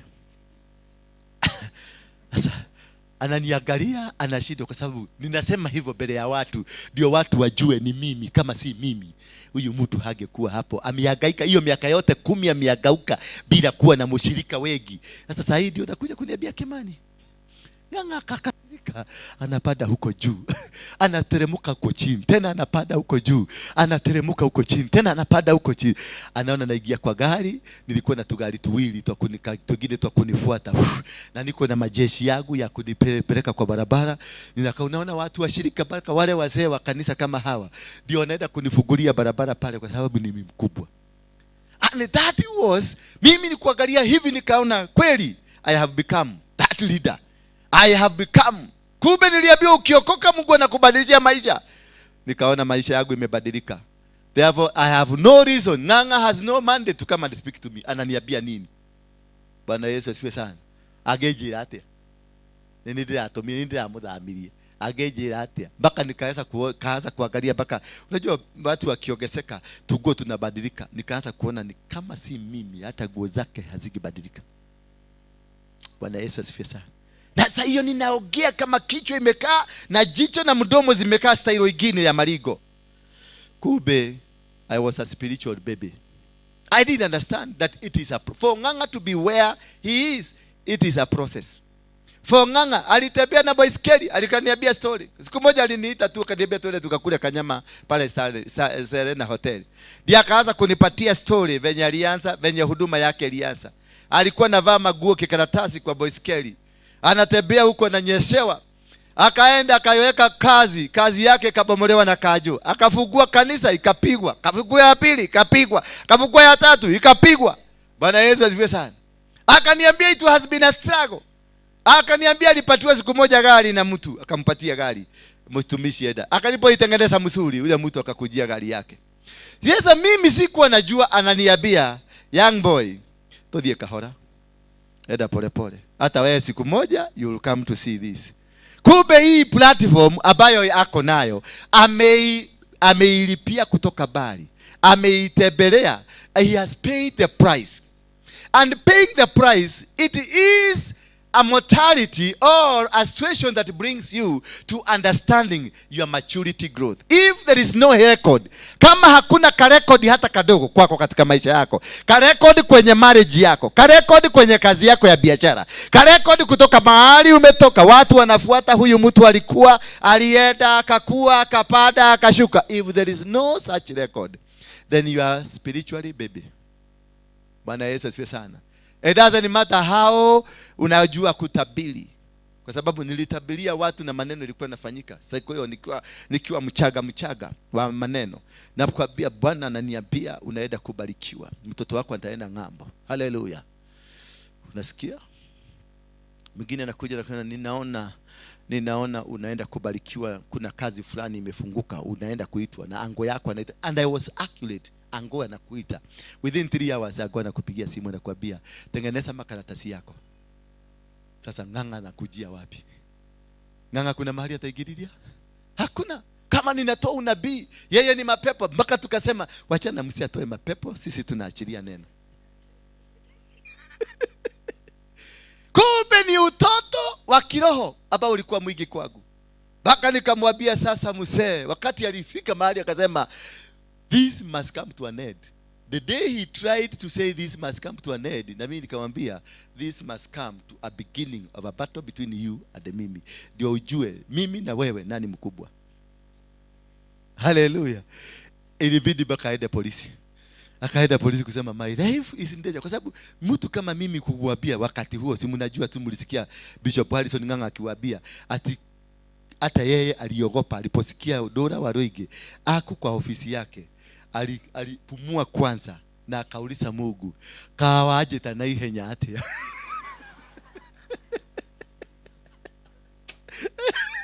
Because yeye alijua kichwa sasa imeenda. Bwana Yesu asifiwe sana. So wakati Ng'ang'a aliposikia na mabia it is the beginning, tutaangaliana mimi na wewe tuone ni nani. Because I knew the crowd behind you ni crowd yangu. Mahali huko ni shamba yangu. Ile mabati umejenga ni mimi those. Bwana Yesu asifiwe sana. And that is the beginning of your downfall. When you reach that point, it becomes the beginning of your downfall. That is how you are destroyed. But how do you know you are growing maturely? How do you know? Inakujaje mpaka unakuja kujua? Nimestruggle kutoka 2007. Struggling from then. Kujaribu kutafuta bearing, kujaribu kutafuta direction in bad gani. But ikakuwa more, and the more I got inside, the more I became so much confused. The more my everything was destroyed. The more I became arrogant. The more I became ignorant of everything. Nothing that succeeded in my life. Kila kitu niliguza kilianguka. Kila mahali nilienda, nikaenda tukahama hapo. Tukaenda nyumba nyingine pale inaitwa Bruce House. Kulikuwa na hoteli ilikuwa inaitwa Belcanto. Tukakoboa mimi na ule alikuwa anaitwa Uchuka na mtu mwingine na wengine. Tukafungua kanisa hapo ndio tufundishe Ng'ang'a lesson. Tukaenda tukakoboa mashini kubwa tukaanza na ikajaa karumu kote kakajaa. Within first Sunday tulikuwa tumejaa, second Sunday tukajaa mpaka nje, third Sunday tukaenda hapo 680 tukachukua horo msima. Sasa napigia Ng'ang'a simu na mwambia siku hizi niko hapa 680, you can visit me if you want. Bwana Yesu asifiwe sana. Abia mwenzako utoto wa Kikristo, utoto wa kiroho. Mwambie utoto wa kiroho inaweza kukuangamiza, because you don't have a foundation. When you are spiritually immature, you don't have a ground, you don't have a position, and therefore God will never assign any responsibility to you. He's watching over you. Anything that you'll be doing, God will be watching over you. Anakuangalia tu na darubini, anakuangalia na darubini, anakuangalia ajue where you are going and where you are not going. That is the end of you if you don't rectify. Maana chochote ambacho unakifanya kinaandikwa. Chochote unakifanya, yule mtu alikuwa anaitwa Haman, ni Hamani ama ni Mordekai? Ni Hamani. Hamani ndio waliandika. Yule mtu atafanya mazuri, atafanywa hivi. Na yule mtu atafanya mabaya, atafanya. Because inside him, he was immature. He knew at the end of the day, it is me. So he wrote good things, thinking it is him. And he wrote bad things, thinking it is his life. Bwana Yesu asifiwe sana. So wakati you are doing anything against, and you are writing anything against, or are writing, unaambiwa uandika kitu, usiandike in reference to somebody else. Andika because that is the ground. Andika because that is the position. Andika because that is what you are supposed to do. Bwana Yesu asifiwe sana. Because it might come to haunt you. Wakati huyu Haman waliandika in the book of Chronicles, when the time came, yeye aliitishwa kitabu, leta kitabu ile tuliandika. Akapeleka kitabu, akaambiwa sasa soma. Yule mtu amefanya maneno mazuri, anafaa kufanywaje? Akasoma because alikuwa anajua ni yeye. Akasoma mpaka anaweka ile kitu inaitwa ginei. Anasoma vizuri. Maana ananokolia vizuri. Bwana Yesu asifiwe sana. Akaambiwa na yule mtu amefanya mabaya, akaandika akasema venye imeandikwa, huyo mtu apelekwe kwa soko, asugushwe na afanywe hivi na hivi na hivi. Sasa akaambiwa afanya hivi, uende kwa hiyo mazuri, uende uchukue Mordekai umupatie na ufanye hivyo umesema. Alipomaliza akaambiwa sasa na hiyo ingine baya ufanywe hivyo. Bwana Yesu asifiwe sana. Maana hizi vitu zote aliziandika, na waliziandika when they were immature. They had not grown to understand. Today you can be in this position, tomorrow you can be in that other position. Bwana Yesu asifiwe sana. So therefore, sign number 1 for you to know that you have grown spiritually, you are given a mandate by God. If for you to understand that sasa mimi nimekuwa, this when you realize wherever you go or in the position you are, you have a mandate. Unaenda unaambiwa kuwa ukifagia choo. That is a mandate.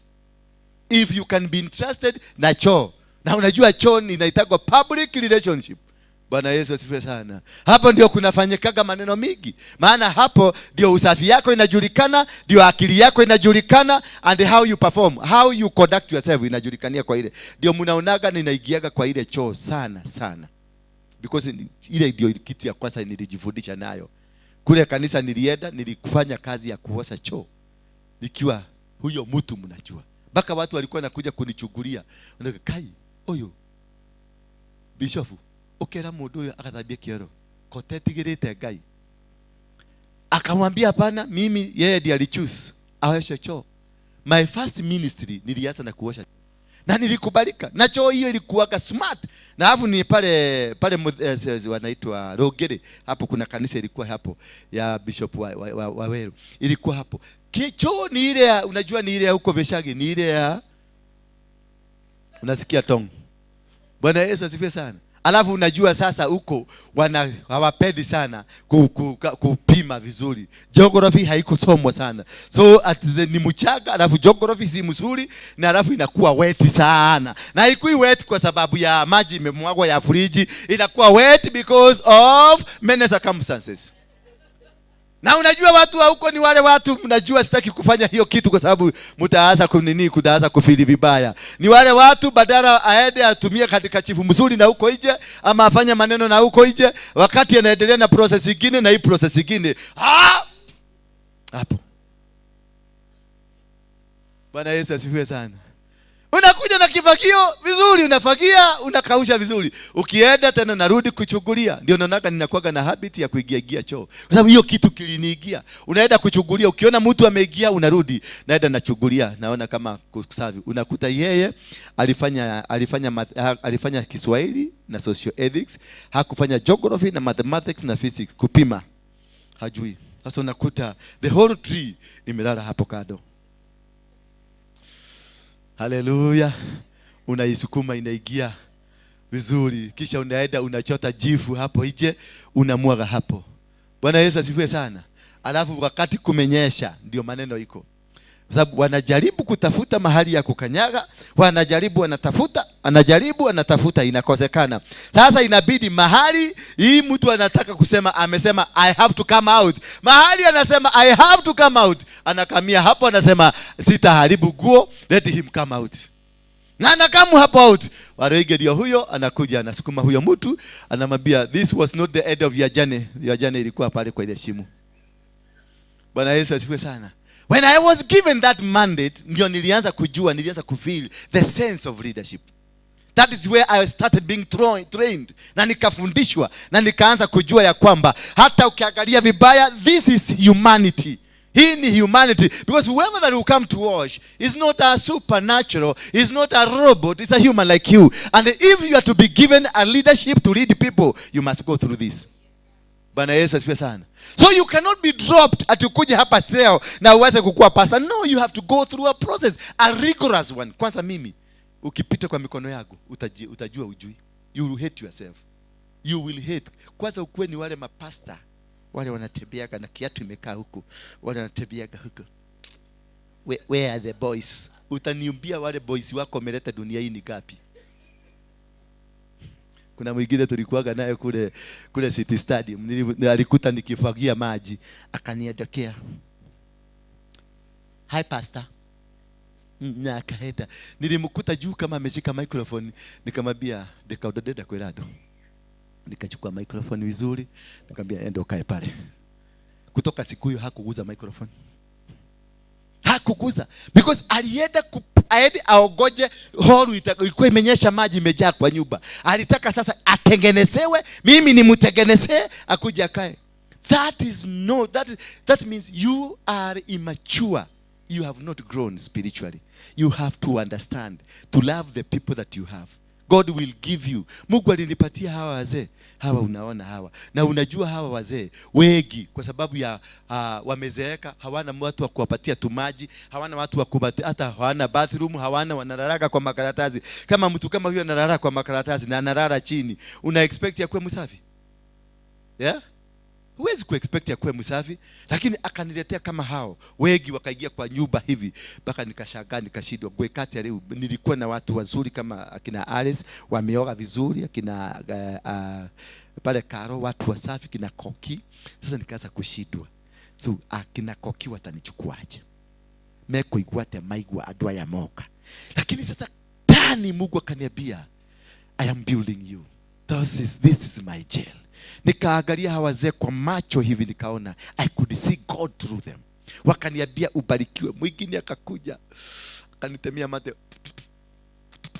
Unaona nimesoma, nilikuwa na kasuti kingine kalikuwa ka white. Nikaona watu wote wa kanisa ambao ni wale wasafi wameniangalia na jicho karibu wapige simu wabiole sikuje. Nikashika huyo mzee nikamuhebelia, nikamwila fafa kayakurathime akijira nawe uthereme na okore na okoro imundu munene no heo gitio. Bwana asifiwe sana. Na from nothing tumefika hapa. Wakakuja wengine wahubiri waliletwa na Koki hapo, wakasema hakuna mahali ataenda. Waliniitisha shilingi 10,000 ati ndio wanikubalishe. Ulikuwa huyu alikuwa kwa hiyo timu. Si wewe ulisema, ni yule kiongozi wao. Wakasema wakaniitisha shilingi 10,000 ya muragano ndio nikubalishwe kuhubiri. Nikawauliza walikuwa watu 26. 10,000 ni pesa gapi? 280. Nitoe kwa mfuko, na sasa hiyo mpaka tunachaga pesa ya kulipa rent na shilingi 35,000 tunakosa. Na walikuwa wakakuja wakasimama hivi, wakasema huyu lazima toe pesa ndio akubalishwe. Hii maeneo ni maeneo yetu. Sasa kulikuwa na bishop mmoja hapa akasema hii ni maeneo yetu, na mtu kuingia kwenye ngome lazima akumbalike. Mimi niliwaambia sina nini? Sina pesa. walitoka na hasira wakafika kule kwa mlango, kwa hiyo stairs pale chini. Niliona wakifanya hivi venye Yesu aliwaambia, ati ukifika huko nyimwe fanya hivi utoe vumbi. Sasa nikagojea vumbi tu, kulikuwa na matope. Kwa hivyo sikuogopa sana, maana hakuna vumbi itatoka. Bwana because whatever Jesus said must be fulfilled to the letter. Alisema vumbi itoke, akogese chini ndio vumbi. Ukiona kuna maji usiogope mtu asikutishie, maana haitakuwa nini? It will not happen because one of the words that Jesus said will not be fulfilled. Sasa mimi sikuogopa, nikaambia Edeni waambie watoke. Alafu hapo nikakimbia juu, nilikuwa na anointing, ilikuwa imeshuka vizuri. Nikakimbia huko na nikaanza kufanya deliverance. Kuna wengine walikuwa wamekwama huko wakifikiria nitasoften niwaachilie kitu. Ile kitu nilifika huko, nilifanya tu mkono hivi, hopa, wote walianguka mpaka chini kwa stairs. Mademoni zikaanza kutoka, nikajua mpaka walivuja mesa, ilikuwa mpya mesa ya glass ilivujika. Na hao walikuwa wananitisha shilingi 10,000. Hao walikuwa ni mapepo, ilikuwa ndani yao. Bwana Yesu asifiwe sana. Sasa wakati mwingine nikawaita, wakati tulikuwa tunafungua hapa, mkujua ni kwa nini nilikuwa nafanya, niliwaita hao wote. Nikasema mlisema sitaenda bali, hapa ni wapi? Kwa sababu gani? Kwa sababu ya hawa wazee, hawa na uchafu yao na kunuka kwao na takataka zao. Hawa walikuja wakanishikilia, wakaachilia baraka, wakaniambia kanyaga hii barabara na Mungu atakubariki. That is when you know that you have a mandate. God will never give you a mandate if you have not walked according to his will. If you have not walked according to the process. Bwana asifiwe sana.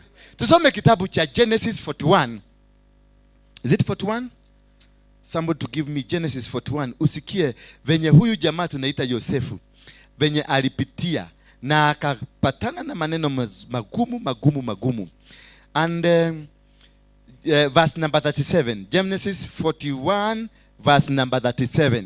Inasema, so the advice was good in the eyes of Pharaoh and in the eyes of all his servants.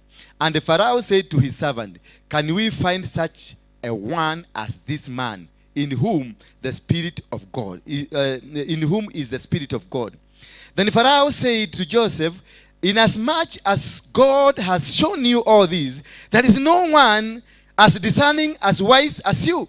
You shall be over my house, and all my people shall be ruled according to your words. Only in regard to the throne will I be greater than you. Only in regard to the throne. Because this man was ready to surrender everything. This man was ready. Asarende kila kitu.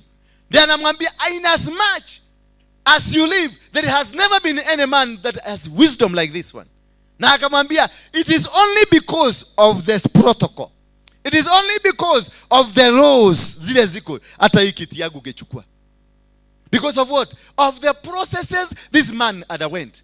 Angalia toka siku ya kuuzwa na brothers, kupangiwa kuuliwa, kupangiwa kumalizwa, kupangiwa kuhangaishwa. But as much he had been grown na akakuwa outgrown, kukua ya kwamba he had perfect wisdom. Bwana Yesu asifiwe sana. He had perfect what? Wisdom. That when he gave the advice, everybody followed. Because this was beyond imagination of the king. This was beyond imagination of all the council, people who were advising the king. It was completely something out of understanding. He conquered. He won. Not because he had gone to a better school. Not because he had he was a better man. Not because he was even a king in that country. He was not even a nationality of that country. He was not of that tribe of that country. He was a foreigner. But God used him. God made him to become a king. God made him to become the first prime minister in a foreign land. Why? Because of the processes. And that is the beginning of the mandate. And this king told him, inasmuch as you live, inasmuch that you are going to be here, inasmuch you are here, you are going to lead this. Because we were not able to interpret. We were not able to know. Hatukuwa na uwezo wa kujua. Lakini wewe Mungu amekutumia, umejua. Kwa hivyo Mungu amekutumia ni kwa maanisha ya kwamba utaendeleza hii kazi. Bwana Yesu asifiwe sana. Bwana Yesu asifiwe. Na kutoka hapo mandate ikaingia. So the first sign to know that you have grown maturely is a mandate. Hapa inakuwa sasa kisugumukuti, umepatiwa mandate but you misuse the mandate.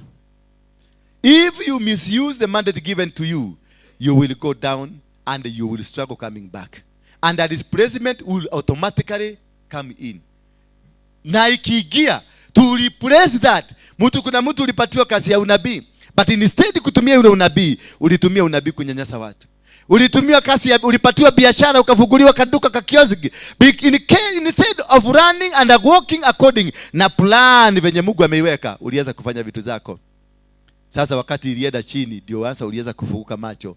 Na nilikuwa nimeambiwa na nabii fulani, na nidede tohado haha. Ulikuwa na mzee mzuri kama mimi hivi, alafu ukamwacha kwa sababu umeona umefika. Sasa kutafuta mzee mwingine arudi kama huyu mzee, itakuwa ni shida. Itakuwa ni matatizo. Ndio unaona watu wengine tumekosa watu. Bwana Yesu asifiwe sana. Hallelujah. To find that opportunity back again. When a mandate has been given to you, protect it. Fight for it. Defend it. No matter what you can do. Do anything that is possible. That is possible in godly manner. Then protect it. Guide it. Hiyo kazi kadogo umepatiwa. Hiyo ka responsibility, hata kama ni ya kuosha choo. Mimi hakuna siku hata moja nilikubalisha mtu mwingine aoshe choo. Labda nikuwe si huko. Niliprotect kazi yangu na ilikaa mzuri. Na hiyo choo baka ilijulikana. Na kwa sababu ya usafi ya hiyo choo, watu wengi waliongezeka kanisani. Walisema hiyo kanisa ina choo mzuri. Kuna watu walitoa ushuhuda ati wakati nikakuja nikaangalia choo, nikaona ni safi, nikajua hata kanisa ni safi. Bwana Yesu asifiwe sana. Umesikia kuosha choo inaweza kufanya madaraka iongezwe. Cleaning the toilet, making that person ameingia huko ndani. Bwana Yesu asifiwe sana. So mandate given to you, praise and worship team. It is not from me. It is from God. That responsibility. There are people fighting for it. There are people yearning to find. Where will I find such an opposition? There are people here wanaangalia, wanaona ni kama mnaishiki biguni. Maana venye mnakaa vizuri sana. Wako mahali pale wanaomba tu na ale korono nyone kamweke. Na hiyo kusema na ale korono nyone, yani kama kunawezekana kukue na kamwanya kadogo pale. Na hizo viti zote unajua zimekaliwa na watu. Ni kumaanisha wewe utoke hapa ama ukufe ama uaguke ndio akuje hapa. Because already the territory is captured. So maobiano ukisikia kiwa na ale koro, I wish I can find a place there. It is meaning anataka, kwa sababu anaona position yote imekuwa captured, yote imekamatwa, meaning kukufa mtu ama mtu akitoka kanisani ama ugojeke ndio akuje hapo. Kwa hivyo maombi ile wanafanya hapa kwenu si mzuri. Chuka na ujiobe sana. Bwana Yesu asifiwe sana. Chuka nafanya nini? Na ujiobe. Maana ukitereza kidogo uchomeke, utaona ule mara moja atakuwa hapo. Na akikuja hapo ataperform mpaka mnashindwa. Huyu ni yule alikuwa amekaa hapa chini. Na kwa nini tulimweka chini siku hiyo mingi hivyo? Na ndivyo tumeteseka. Na ndivyo tulikuwa na watu viherehere, vinini. Kumbe it is a mandate that was given na umemisuse. Bwana Yesu asifiwe sana. We have lost so many chances, local and international chances, not because we did not qualify. We qualified, but we refused to grow spiritually. We refused to grow. The moment you refuse to grow, you cannot stay forever in one position. God wants you to move to another position so that he can elevate you, so that his authority can be upon you. Therefore, if you don't grow, he will make somebody else to grow and remove you, take over the position. God is a God of seasons. God is a God of time. God is a God of places. God will not go with your time. He will go with his own time. He will only go with the season. The season for you to be blessed. Imefika. When I knew that this is my time, that I'm going to be elevated on this nation and on this planet, that I'm going to rise up, I seized the opposition. Huko nikabia sharedi, nikabia kina Alice, tuhame hapa, wakaanza kunifanyia mahesabu. Tutihota kulipa rent. Goko ya 40,000. Sasa wakanifanyia mahesabu mpaka madeni. Kumbuka hapa juzi maauctioneer walikuja. Nikaambia mnataka what are you adding up to? Wakaniambia tutige kwa bagudha mai, tuombe tuikaikage. Sasa ukiangalia Alice ni mama sasa ako age ya ma 50 square juu, mimi ni msee niko kwenye hiyo age. Angalia Kokini mama anaenda kwa hiyo age. Sasa ni miaka itapunguka ama ni miaka itafanya nini? Tutabadilishwa miaka ndio tufufi hiyo kitu? No. So if you miss the chance that God has told you, now move, you move. Now go, you go. Because that is a season imefika. The moment you refuse to capture that moment, it will never come. And if this moment comes after 15 years, you'll have to wait another 15 years. Sasa imagine iko ki. Sahi at her age, I'll go another 20 years. Ndio hiyo kitu irudie. Kuna watu season ikikuja, season ya kubarikiwa na kagari, inakujaga ama kutupesa ama kubarikiwa, inakujaga after 10 years. 10 years ndio iwa kiudo nigioka, unasikia kitu kimekuja. Kibro kimetoka America kimekuachia 5 million. Ukiangalia back 10 years, kuna kibiashara ulifanya kikapatia 10 million. Ukiangalia back another 10 years unakuta kuna kitu in every span of 10 years. Because God works with those seasons. God works with the times. He does not work with your own principles. He has got his own principles. And he knows when to bless you and when not to bless you. And also he works with the maturity that is in you. If there is no maturity in you, then he will not bless you. So atarukisha hiyo. Na kama unaongojanga for 15 years ndio upate baraka, you now ikipita, you wait for another 15 years. That's why I have so many people stagnated and dead spiritually. Because you missed the chance. You missed that protocol of God. Because the protocol of God will not wait for you, and God will not adjust himself to fit you. He will come and ameachilia wingo ya baraka. Sasa wakati niliwaambia hivyo, wakaanza kuniletea kisugumkuti, nikajua nyinyi nitawaacha hapa. Nilikuja hapa na sikuwa na pesa, na nikaona nyumba, nikaangalia, nikaona this is where God wants me to be. Na nikaandika cheki, post dated check, nikapatia charity, nikamwambia peleka kanisa, tuna pesa fegi, kwa sababu anajua, kwa sababu sisi wanapeleka pesa kwa banki, anajua hakuna pesa. Nikamwambia kuna pesa kwa banki, lakini uweke kwa hii date, waambie ni hii date. Kapatia 500,000 check na hakuna pesa kwa banki, na umekuja umeanza kuambia hawa bomoeni hapa, bomoa hile, ngoa hile with zero. Charity alipotea. Charity alikuja baada ya miezi 3 hapa. Alesi sijui kama alikanyaga hapa. Karo alikuwa na maombi mingi na akatengeneza kazi za kutoka nje. Niko Nyahururu. Wote Koki niko Uganda. Wote walihama. Bwana Yesu asifiwe sana. Mimi nilikauka tu hapa, najua tutatoboa. Nikapatana na wakina bibi ya Steve, nikapatana na Waboy, nikawaambia sasa twende kazi. Hapa ni nawaambia besha denanyike, ni besha chiakwa itigero wone no. Sigeva. Sasa hiyo tukimaliza naambia no inaagirie mhao. Niweke gari petroli twende nyumbani. Lakini kumbuka nilikuwa nimeandika check na nimeipatia date. That very day ya check kumachua, kwa akaunti yangu nilikuta 2 million shillings. 2 million, because I trusted God on his promise. I trusted God on his plan, and I showed my God whatever that you are doing in my life, it is perfected in heaven, and therefore you cannot fail me, because he said I will never forsake you nor leave you, and I will walk with you. Even if you walk in the valley of the shadow of death, I'm still going to walk with you. Even if everybody refuses to walk with you, I am going to walk with you. He told Joshua that go on, do not fear nor be afraid, I'm going to walk with you. Akaenda Moses akamuuliza, akamwambia mimi sitoki hapa if I am not going with you. Naye akamwambia I have given you the mandate, just go. If you have the mandate, if you are spiritually mature. Na hiyo kanisa yetu ilikuwa ya members 16, na kati ya hao members 16 tulifika hapa 6. Ni 7 ama 6 wale original, tulifika hapa 6. Wengine walitoroka, wengine walisema hiyo haibu hatuwezi kustahimili. Why? Because the level of maturity in them was not in the up to date. So until you mature, until you become grown up in the spirit, there is no responsibility that will be given to you. And even God will test you, will come and give you. Elder Kemani hapa anampatia mandate, chunga hii, angalia hivi. He is monitoring you. Kuna mandate zingine tunarushiago za kukuangalia kama umechua, na zinakuwekaka kwa kimoto, unachomeka.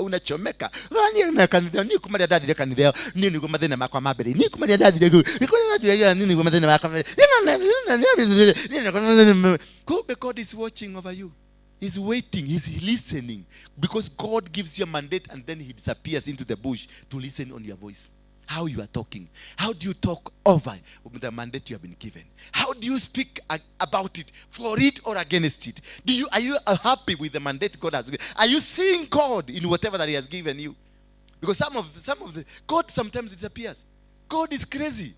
God will give you a responsibility na afuge simu aende Dubai. Kipiga simu nasikia mteja unayemtafuta hapatikani kwa sasa. Ama nasikia the network is not available. That is how God works. He is crazy, completely crazy. Na anakuachia watu wanakukodolea macho kodokodo. Anakupatia watu ambao hawana chakula. It is for you to think and to know when to do it, how to do it. Nitawapeleka watu gutwara dua yako gwikate na dua kai gwikate gayo chureta athire Dubai agithina ku Hawaii na ku theini na ku gechagikia na ku theini ni kuasheraga. Unajaribu kumtafuta, una Google map, no nothing from him until such a time that you came to realize this was a mandate. And you remember, you go to Genesis chapter number 1 in verse 26, and God made a man and a woman like him. So who am I? I am God. You do it. When you come to discover you are God yourself, you have the mandate on earth, you have the power and authority to recreate, to give birth, to bring up something, then that is the day you will understand the mandate in me has matured. The spirit that is in me has matured. When I came here, I told God, this is where you are going to be worshipped. And I told God, mimi sijengi nyumba, sitengenezi something lesser than what you have given me at home. Siwezi. My benchmark is the house that God has given me at home. I cannot do a house lesser than mine. Siwezi kumwekea mabati. Siwezi kumwekea vitu vichokoro hivi. I benchmarked with my house.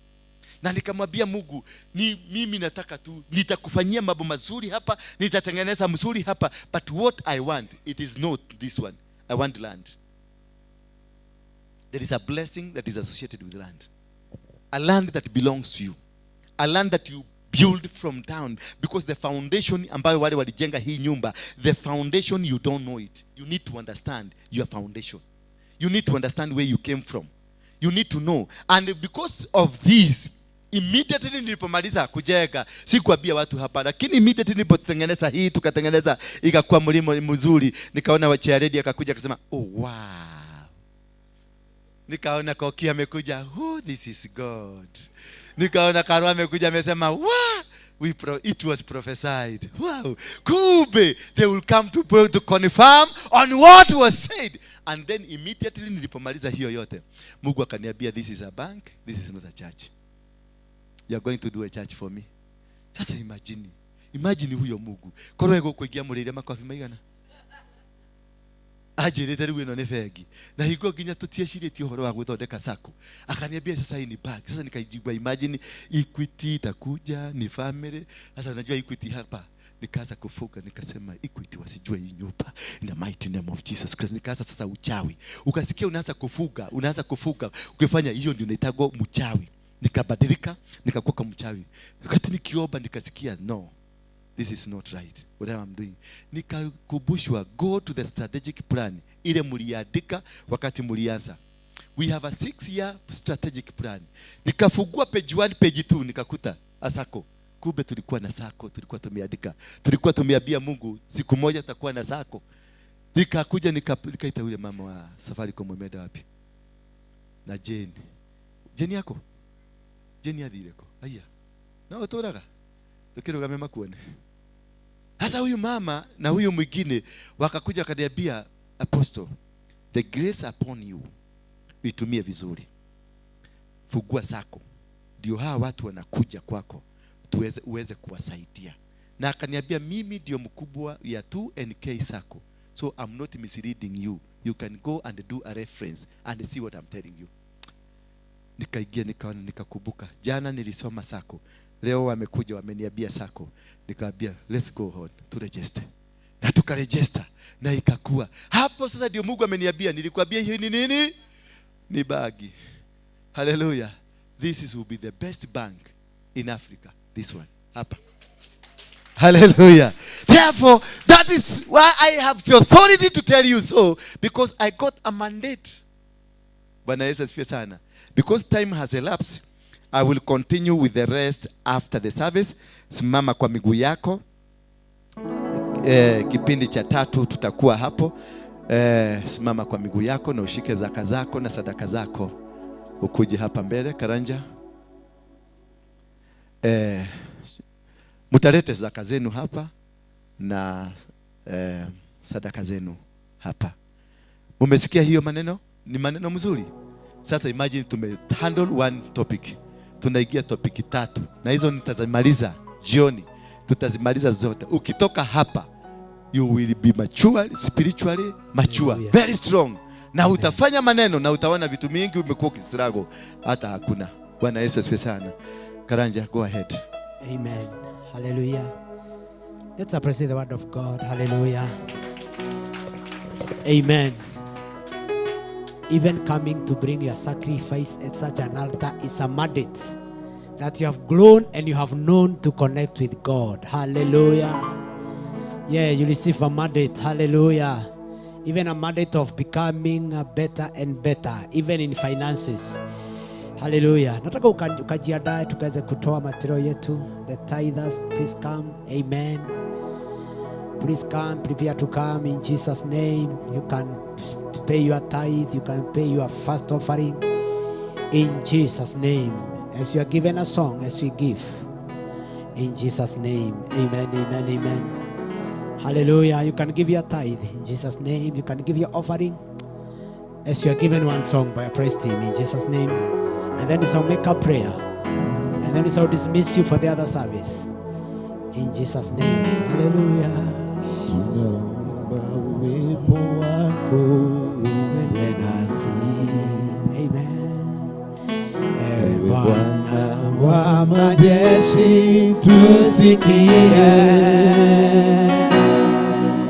Kama uendi nasi, hatutaki kutoka hapa. Walio pande huu naweza weka hapa, choose that on this side, you can put this on here. Ninaomba uwepo wako uende nasi. Ewe Bwana wa majeshi tusikie. Kama huendi nasi, hallelujah. Kama uendi nasi, hatutaki kutoka hapa. Hatuwezi peke yetu, enda nasi. Tutavua